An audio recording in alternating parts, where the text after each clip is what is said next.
ચાર વિસ્તારથી તો સુરેન્દ્રનગર જિલ્લાના ધાંગધ્રા નગરપાલિકાના પૂર્વ પ્રમુખ ઇન્દ્રસિંહ ઝાલાની હત્યાનો બનાવ બાદ છેલ્લા 4-5 દિવસથી બંને જૂથો વચ્ચે મારામારી અને અથડામણ સહિત તોડફોડના બનાવો બની રહ્યા છે। ત્યારે ઇન્દ્રસિંહના બેસણા દરમિયાન ધાંગધ્રા અને હળવદમાં જૂથ અથડામણના બનાવો બન્યા હતા, જેમાં 2 વ્યક્તિના મોત નીપજ્યા છે। ત્યારે 4 થી 5 લોકોને ઈજા પહોંચી છે। સારવાર અર્થે હોસ્પિટલમાં ખસેડવામાં આવ્યા હતા। ઇન્દ્રસિંહનું ધાંગધ્રા ખાતે બેસણું રાખવામાં આવ્યું હતું, જે દરમિયાન કચ્છ, ભુજ અને સૌરાષ્ટ્ર તરફથી બેસણામાં આવતા લોકો પર હળવદ નજીક અને સોલંકી પાસે મારામારી અને પથ્થરમારા પર બનાવ બન્યા હતા, જેમાં બંને જૂથના લોકો સામસામે આવી ગયા હતા। હળવદના ગોલાસણ ગામના રાણાભાઈ બાબુભાઈ ભરવાડનું ફાયરિંગમાં માથામાં ગોળી વાગવાથી મોત નીપજ્યું છે, જ્યારે સોલંકી પાસે બંને જૂથો વચ્ચે અથડામણ 2 વ્યક્તિને ઈજાઓ પહોંચી હતી, જેમાં સારવાર દરમિયાન સોલડીના રાણાભાઈ કમાભાઈ ભરવાડનું મોત નીપજ્યું હતું। ધાંગધ્રા તેમજ સુરેન્દ્રનગર ખાતે આ બનાવને પગલે ચુસ્ત પોલીસ બંદોબસ્ત ગોઠવી દેવામાં આવ્યો છે, તેમજ ડીએસપી, ડીવાયએસપી, એસઆરપી સહિતનો પોલીસ કાફલો તૈનાત કરી દેવામાં આવ્યો છે। જ્યારે આ બનાવ બાદ જિલ્લા કલેક્ટર ઉદિત અગ્રવાલ દ્વારા લોકોને શાંતિ જાળવવાની પણ અપીલ કરવામાં આવી હતી।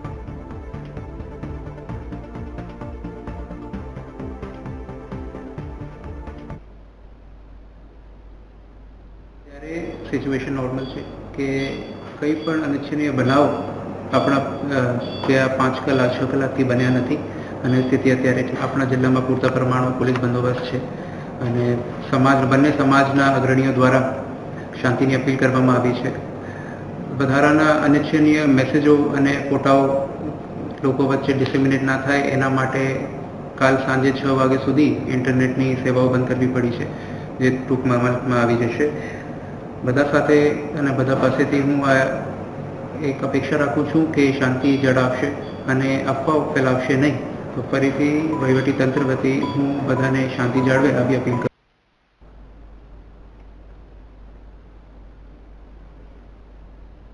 આ સાથે જ ગુરુવારે હળવદ ધાંગધ્રામાં ભડકેલી હિંસા બાદ હવે પોલીસ ચુસ્ત બંદોબસ્ત કરી દીધો છે। તો આ ઘટના બાદ ભોગ બનનાર લોકોએ અજાણ્યા શખ્સો વિરુદ્ધ ફરિયાદ પણ નોંધાવી છે।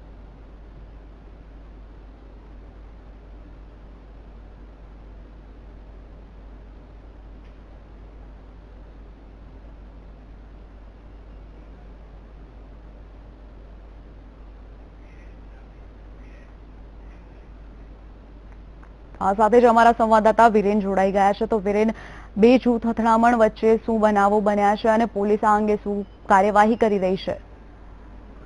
જી શિવાંગીની વાત કરીએ તો ગઈકાલે સાંજે ધાંગધ્રા ખાતે પૂર્વ નગરપાલિકાના પ્રમુખ ઇન્દ્રસિંહ ઝાલાની હત્યાના બનાવ બાદ તેમના બેસના દરમિયાન સૌરાષ્ટ્ર સહિત કચ્છના લોકો ધાંગધ્રા તરફ આવી રહ્યા હતા, જે દરમિયાન હળવદ ખાતે જૂથ અથડામણના બનાવો બન્યા હતા। તેમજ ધાંગધ્રાના સોલડી ખાતે પણ બંને જૂથ વચ્ચે પથ્થરમારો થતા સ્થિતિ વણસી હતી। ધાંગધ્રા ખાતે રાણાભાઈ ભાલુભાઈ ભરવાડ નામના શખ્સનું મોત નીપજ્યું હતું, જ્યારે હળવદ ખાતે રાણાભાઈ બાબુભાઈ નામના ભરવાડ શખ્સનું મોત થયું। આ બનાવ બાદ ધાંગધ્રા તેમજ હળવદ સહિત સુરેન્દ્રનગર ખાતે પણ ચુસ્ત પોલીસ બંદોબસ્ત ગોઠવી દેવામાં આવ્યો છે અને હાલ પરિસ્થિતિ નિયંત્રણમાં છે અને અજાણ્યા શખ્સો વિરુદ્ધ પોલીસ ફરિયાદની હાલ તજવીજ શરૂ છે અને હાલ સ્થિતિની વાત કરીએ તો હાલ સંપૂર્ણ સ્થિતિ નિયંત્રણ હેઠળ છે અને કોઈ જ અનિચ્છનીય બનાવ બનવાની શક્યતાઓ હાલ સેવાઈ નથી રહી। જી શિવાંગી।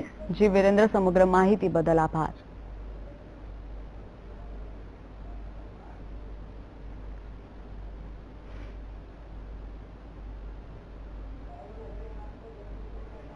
આ સાથે જ સુરેન્દ્રનગરમાં 2 જૂથ વચ્ચે અથડામણ થયું છે।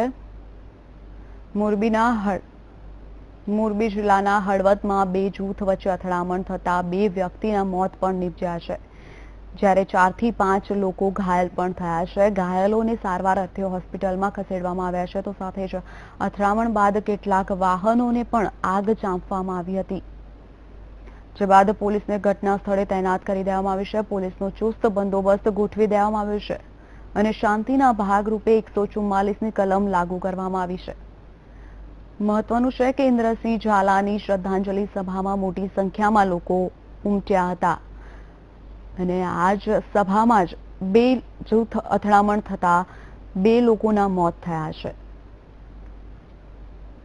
જો કે હાલમાં હળવદ પોલીસનો ચુસ્ત બંદોબસ્ત ગોઠવી દેવાયો છે અને હળવદમાં એકાંતરે શાંતિ સ્થપાઈ છે. હાલ મોરબીમાં ઇન્ટરનેટ સેવા બંધ કરી દેવામાં આવી છે. કલેક્ટર જાહેરનામું બહાર પાડી જેમાં રાતના 9 થી ઇન્ટરનેટ સેવા બંધ રાખવામાં આવી છે.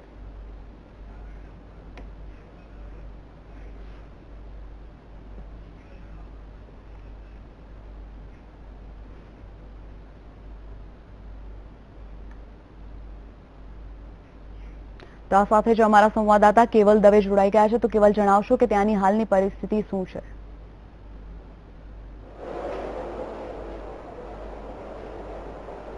જી શિવાંગની ગઈકાલની જો પરિસ્થિતિની જો વાત કરવામાં આવે તો જે પ્રકારે હળવદમાં જે ઘટના બની હતી કે દરબાર અને ભરવાડ જૂથ વચ્ચે જે તકરાર થઈ હતી, ખાસ કરીને જે ભરવાડ જૂથના જે ભરવાડ સમાજના જે લોકો જે છે તેમનો આગામી કાર્યક્રમ નક્કી કરવા માટેની મિટિંગ જે છે એ અહીં હળવદના જે ઠાકરધણીનું મંદિર છે તે જગ્યાએ યોજાઈ હતી. પરંતુ તે દરમિયાન જે પ્રકારે કહી શકાય કે ધાંગધ્રામાં જે ઇન્દ્રસિંહ ઝાલા જે છે તેમની હત્યા થઈ હતી, તેમના બેસણામાં જઈને ક્ષત્રિય સમાજના લોકો જે છે પરત ફરી રહ્યા હતા ત્યારે ઠાકરધણીના મંદિર પાસે પહોંચતા જ આ બંને સમાજ વચ્ચે જે છે તેમની વચ્ચે તકરાર થઈ હતી અને આ તકરારે જે છે ઉગ્ર સ્વરૂપ ધારણ કર્યું હતું અને ખાસ કરીને તેમાં કાર અને બાઇક સહિતના વાહનો જે છે સળગાવવામાં આવ્યા હતા. ઉપરાંત જે ફાયરિંગ કરવામાં આવ્યું હતું અને તેમાં ખાસ કરીને કહી શકાય કે ભરવાડ સમાજના એક જે આધેડ છે તેમનું મોત નીપજ્યું હતું. ખાસ કરીને તેમનો મૃતદેહ જે છે મોરબી લઈ જવામાં આવ્યો હતો અને તેમની એવી માગણી હાલ છે કે જ્યાં સુધી ફરિયાદ જે છે દાખલ કરવામાં નહીં આવે ત્યાં સુધી આ મૃતદેહ જે છે સ્વીકારવામાં નહીં આવે. ખાસ કરીને તમને અત્યારના જે દ્રશ્યો જે છે એ બતાવવા માંગીશ કે કહી શકાય કે હળવદમાં જે છે અત્યારે શાંતિનો માહોલ જે છે જોવા મળી રહ્યો છે. ખાસ કરીને ગઈકાલની પરિસ્થિતિ જે હતી કે હળવદમાં જે આ બંને જૂથ જે છે એમની વચ્ચે જે તકરાર થઈ હતી ત્યારબાદ પોલીસનો ચુસ્ત બંદોબસ્ત જે છે ગોઠવી દેવામાં આવ્યો હતો. ખાસ કરીને રાજ્યના પોલીસ વડા જે છે તેમના આદેશથી 3 જેટલા ડીઆઈજી જે છે એ ફાળવી દેવામાં આવ્યા હતા. ખાસ કરીને મોરબીની જો વાત કરવામાં આવે તો મોરબીમાં જે ઇન્ટરનેટ સેવા જે છે ગઈકાલથી બંધ કરી દેવામાં આવી હતી, એટલે કે કોઈ પણ પ્રકારની જે મુશ્કેલી ન થાય, જે કે ફોટા જે કે મેસેજ જે છે એ પ્રકારના જે વાયરલ થાય છે તે મેસેજ કે ફોટા જે વાયરલ ન થાય તેના માટે આ પ્રકારનું ઇન્ટરનેટ સેવા બંધ કરી દેવામાં આવી હતી. ખાસ કરીને હળવદની જો વાત કરવામાં આવે તો હળવદમાં અત્યારે પોલીસનો બંદોબસ્ત જે છે ગોઠવી દેવામાં આવ્યો. આજે સવારથી જ જે હળવદની માર્કેટ જે છે એ પણ ખુલી ગઈ છે. ખાસ કરીને કહી શકાય કે કોઈ પણ પ્રકારનો એવો બનાવ નથી બન્યો કે જેને લઈને લોકોમાં અશાંતિ ફેલાય અને પોલીસ પણ હાલ એવી અપીલ કરી રહી છે કે લોકો શાંતિ જાળવે અને ખાસ કરીને જે મોરબીમાં જે આજે હળવદમાં જે તકરાર થઈ હતી તેમાં જે ભરવાડ જે આધેડ જે છે રાણાભાઈ ભરવાડ તેમનું મોત નીપજ્યું હતું. તેમનું મૃતદેહ જે છે મોરબી લઈ જવાયો છે, પરંતુ હજુ સુધી તેમનો મૃતદેહ લેવા માટે તેમના પરિવારજનો જે છે ગોલાસણ ગામના તે હજુ આવ્યા નથી અને એમની એવી માંગ છે કે જ્યાં સુધી આરોપીઓને જે છે ધરપકડ નહીં કરવામાં આવે ત્યાં સુધી આ મૃતદેહ જે છે એ સ્વીકારવામાં નહીં આવે. સમગ્ર માહિતી બદલ આભાર.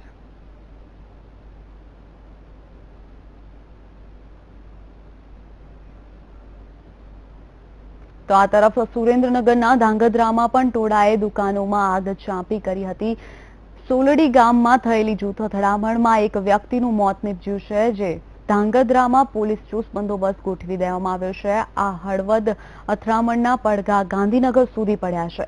રાજ્ય પોલીસ વડાએ હળવદ અને ધાંગધ્રાની સમીક્ષા કરી હતી. 3 ડીઆઈજી કક્ષાના અધિકારીઓને જવાબદારી સોંપવામાં આવી છે. ડીઆઈજી અજય ચૌધરી મોરબીના અને ડીઆઈજી બ્રિજેશ કુમાર જાને ધાંગધ્રાની જવાબદારી સોંપવામાં આવી છે. હાલ સુરેન્દ્રનગરના ધાંગધ્રામાં શાંતિપૂર્ણ માહોલ છે. આ સાથે જ ઇન્ટરનેટ સેવા પણ બંધ કરી દેવામાં આવી છે અને 7 જેટલા એસઆરપીની ટુકડીઓ તૈનાત કરી દેવામાં આવી છે.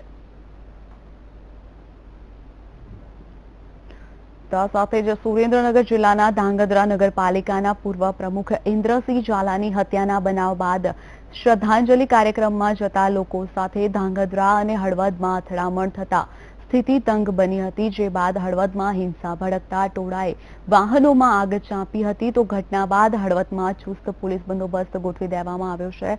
તો આ તરફ સુરેન્દ્રનગરમાં પણ હળવદના અજંબાભરી શાંતિ જોવા મળી રહી છે. તો બીજી તરફ ગૃહમંત્રી પ્રદીપસિંહ જાડેજા લોકોને શાંતિ જાળવવાની અપીલ કરી છે. તો સુરેન્દ્રનગરના કલેક્ટર દ્વારા પણ બંને પક્ષોને શાંતિ જાળવવાની અપીલ કરવામાં આવી છે.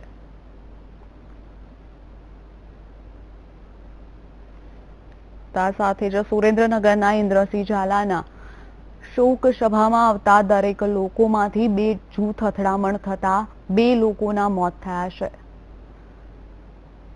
ઘટના સ્થળ પર પોલીસનો ચુસ્ત બંદોબસ્ત ગોઠવી દેવામાં આવ્યો છે. હાલ ધાંગધ્રામાં 144ની કલમ લાગુ કરવામાં આવી છે, તો સાથે જ ઇન્ટરનેટ સેવા પણ બંધ કરી દેવામાં આવી છે.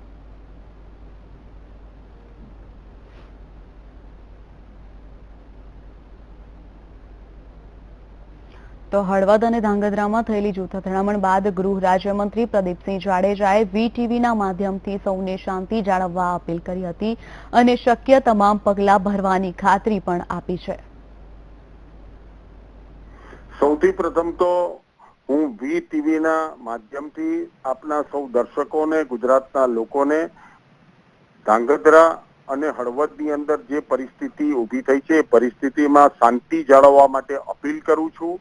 જેવી આ ઘટનાની માહિતી મળી તાત્કાલિક રાજ્યના પોલીસ વડાએ આ જે સ્થાનો ઉપર અથડામણો થઈ હતી ત્યાં 7 જેટલી એસઆરપીની કંપની ડિપ્લોય કરી છે અને આ બધા જ સ્થાનો ઉપર કાયદો અને વ્યવસ્થાની પરિસ્થિતિ જાળવી શકાય એ માટે હળવદ ખાતે range IG DN Patel, SP Morbi અને એક એસપી વધારાના ઉપરાંત એક કંપનીને એક પ્લાટૂનની હળવદની ખાતે ડિપ્લોય કરી છે. ઉપરાંત મોરબી ખાતે આઈજીપી અજય ચૌધરી અને એસપી ગાંધીધામને પણ એ સ્થળ ઉપર પહોંચાડીને એક કંપનીની એક પ્લાટૂનની ત્યાં પણ વ્યવસ્થા કરી છે.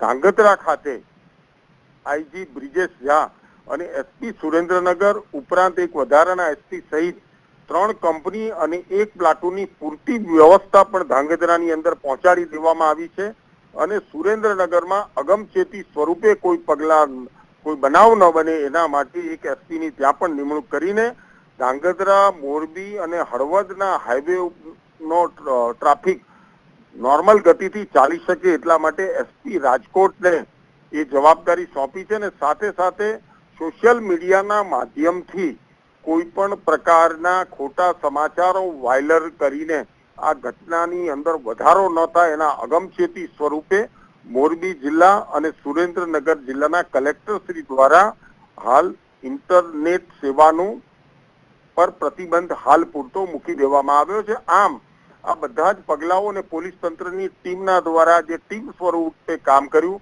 અને ત્યાંના સ્થાનિક આગેવાનોને પણ પોલીસ તંત્ર દ્વારા વિશ્વાસમાં લેવામાં આવી રહ્યા છે. તેના કારણે હાલ સ્થળ ઉપર પરિસ્થિતિ સંપૂર્ણપણે શાંતિપૂર્ણ છે અને કાબુ હેઠળ છે. તો આ સાથે જ મોરબીના હળવદ અને સુરેન્દ્રનગરના ધાંગધ્રામાં થયેલી હિંસા બાદ તંત્ર દોડતું થઈ ગયું છે. મંત્રી પ્રદીપસિંહ જાડેજાએ રાજ્ય પોલીસ વડા પાસેથી સમગ્ર સ્થિતિની માહિતી મેળવી છે. સાથે જ રેન્જ આઈજી અને જિલ્લા પોલીસ વડાનો પણ સંપર્ક કરીને સ્થિતિનો તમામ તાગ મેળવ્યો છે. આ સાથે જ પોલીસે ભરેલા પગલાં અંગે પણ વિગતો મેળવી છે. તો બીજી બાજુ રાજ્ય પોલીસ વડા દ્વારા હળવદ અને ધાંગધ્રામાં થયેલી હિંસાની સમીક્ષા કરવામાં આવી છે. ત્યારબાદ 3 ડીઆઈજી કક્ષાના અધિકારીઓને જવાબદારી સોંપવામાં આવી છે, જેમાં મોરબીની જવાબદારી ડીઆઈજી અજય ચૌધરી અને જ્યારે ધાંગધ્રાની જવાબદારી બ્રિજેશ કુમાર ઝાને સોંપવામાં આવી છે. આ સાથે જ પોલીસ અધિકારીઓને અસરગ્રસ્ત વિસ્તારમાં તાત્કાલિકપણે પહોંચવાના આદેશ પણ કરવામાં આવ્યા છે.